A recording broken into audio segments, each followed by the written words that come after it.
And I want to bring up my colleague David Swanson, who started us off on day one and now is going to introduce our closing session. So David, you can come up on the mic.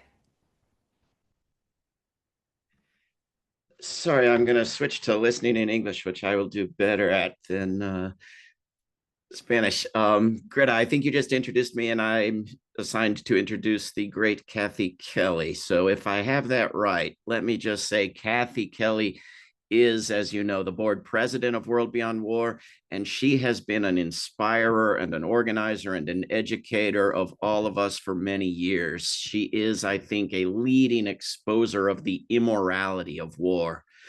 With Voices in the Wilderness Companions from 1996 to 2003, Kathy Kelly traveled 27 times to Iraq, defying the sanctions and remaining in Iraq through the shock and awe bombing and the initial weeks of the invasion. She joined subsequent delegations to the West Bank's Jenin camp in 2002, during and after the Israeli attacks, to Lebanon during the 2006 war, and to Gaza during the attacks of 2009 and following those of 2013. She made over 24 trips to Afghanistan from 2010 to 19, living with young Afghan peace volunteers in a working class neighborhood in Kabul. Since the Taliban takeover of Afghanistan, she has co-coordinated an international network to assist young Afghans who have been forced to flee their country. From 2022 to 24, she co-coordinated the Merchants of Death War Crimes Tribunal. She has been deeply involved in pressuring the United Nations to end the current phase of the Palestinian genocide. She is a model war abolisher. Kathy Kelly.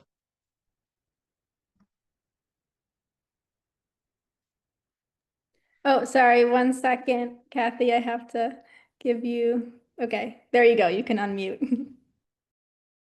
Thank you.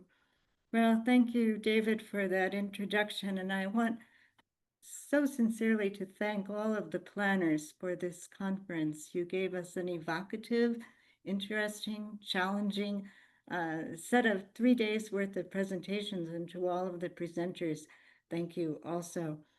Our friend Al Mitty, who coordinates the World Beyond War chapter in Illinois, encouraged us to take some time at the conclusion of this conference to remember the co-founder of World Beyond War, who died on March 24th, or March 22nd, 2024. That was David Hartsoe.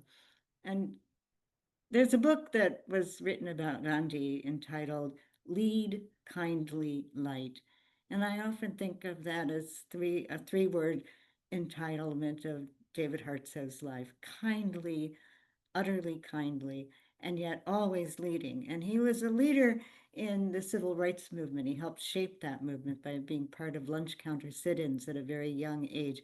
He was a leader in war tax refusal, resisted payment of war taxes. He helped to shape all kinds of different civil disobedience actions, refusing the Vietnam War, refusing the nuclear weapons arsenals anywhere in the world. He was against all wars, and I don't think he ever missed a board meeting for World Beyond War. Sherry Morin helped him to write his memoir, which I strongly recommend, Waging Nonviolence, Waging Peace. And so let's take a few moments to feel gratitude together for the life of David Hartsoe in silence.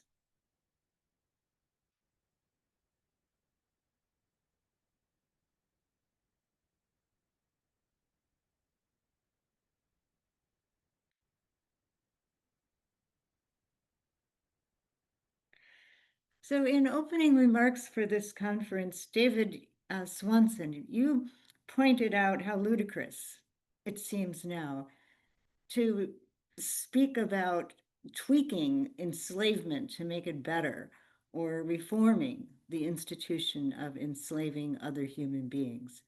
Now, we have to be honest and truthful. The military industrial complex, the prison industrial complex in the United States, in a way, reenacts forms of enslavement. But we wouldn't be able to speak about reformed enslavement practices in terms of the buying and selling of human beings on marketplaces and town squares across the United States. It's been abolished. Likewise, we can't say child labor has disappeared. I'll conclude these remarks by thinking about child laborers in Afghanistan. But by and large, the practice of enforcing hard labor on little children is not something people talk about reforming or tweaking. It's been abolished in many countries in the world, as it should be.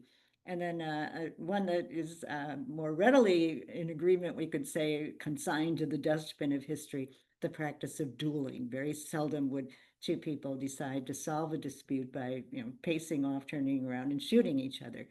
So we have learned throughout this conference to draw a pretty clear line between reforms and actual abolition, and to aim for abolition. And we've also learned that abolition requires having something there in place of what's being abolished.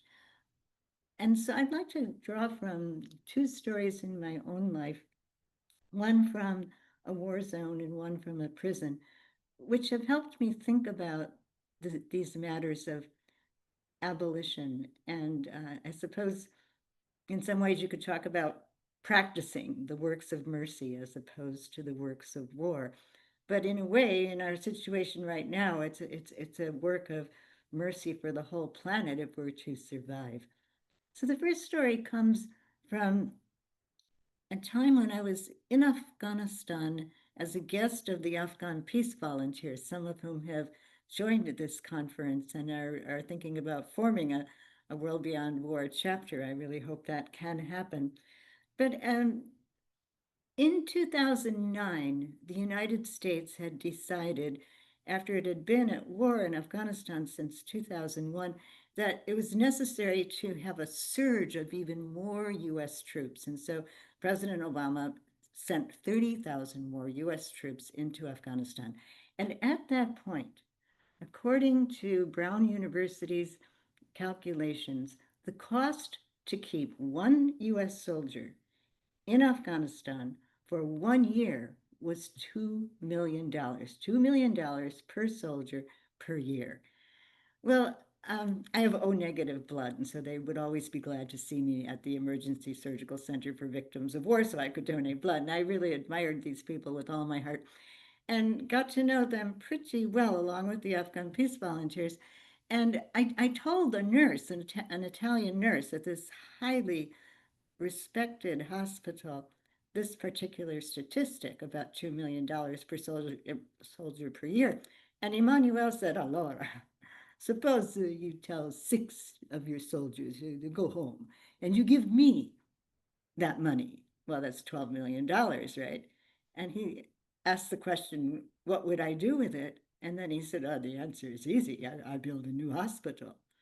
So for the cost of keeping 6 soldiers in Afghanistan in an utterly failed war that devastated the country, contaminated the environment, made the takeover of the Taliban more likely, the United States could have been involved in rehabilitating the agricultural infrastructure, in building irrigation systems and roadways, in building hospitals, and putting in mechanisms so that there wouldn't be horrific corruption, in learning languages and respectful culture exchange. Instead, the war in Afghanistan became just one among other global war on terror systems that have caused so much wreckage and so much bloodshed. And now we're at the point of talking about genocide becoming normalized. The other story I'd like to offer is one that comes from a time when I was in a United States prison during the United States war against Iraq. That war began with a 2001 invasion. It morphed into an economic warfare. We had tried to break those economic sanctions as often as we could, but the economic war then led to another military invasion. And so during that time of post-2003 shock and awe bombing invasion, I was in a United States prison for protesting at a US military base. And it happened that the people at that military base who arrested and processed me and other prisoners had been preparing for deployment to Iraq, where they would be military police in a US prison in Iraq. And one of the prisons they were deployed to was called Abu Ghraib. And some of you, my friends, would remember that at one point, CNN started to issue pictures, leaked pictures, photos from Abu Ghraib. So I saw those photos with the other women in prison. And you might remember the man who was standing on a milk crate with a hood over his head attached to electrodes, or a pyramid of naked men. It was so humiliating for them to be forced into a pyramid, and a US soldier with her thumb up grinning. Or the picture of a man who was being attacked by dogs and was in utter fear. The dog was on a leash and he also was naked. These were the pictures that emerged from Abu Ghraib, and the women in prison were tearful. And I thought at first, well, this is because they identify with other prisoners, but actually, part of their misery upon seeing those photos was, what's happening to our country? That's what they asked. And then they asked me, what can we do about it? And I said, well, really not too much. We're in prison. Well, they weren't going to have any of that. That very same night, they went to the assistant warden and they asked for permission to form an oval circle outside on the track when the sun went up in the morning and when it went down at night in order to pray. And the warden said yes, which was a surprise. And in prison, in federal prison, you're not allowed ever to touch another prisoner. But the women held hands and the prayers rose. And at first there were 12 women. And by the time I left the prison, there were 30 women in that circle. No, forgive me, 80 women in that circle. And they prayed for the children.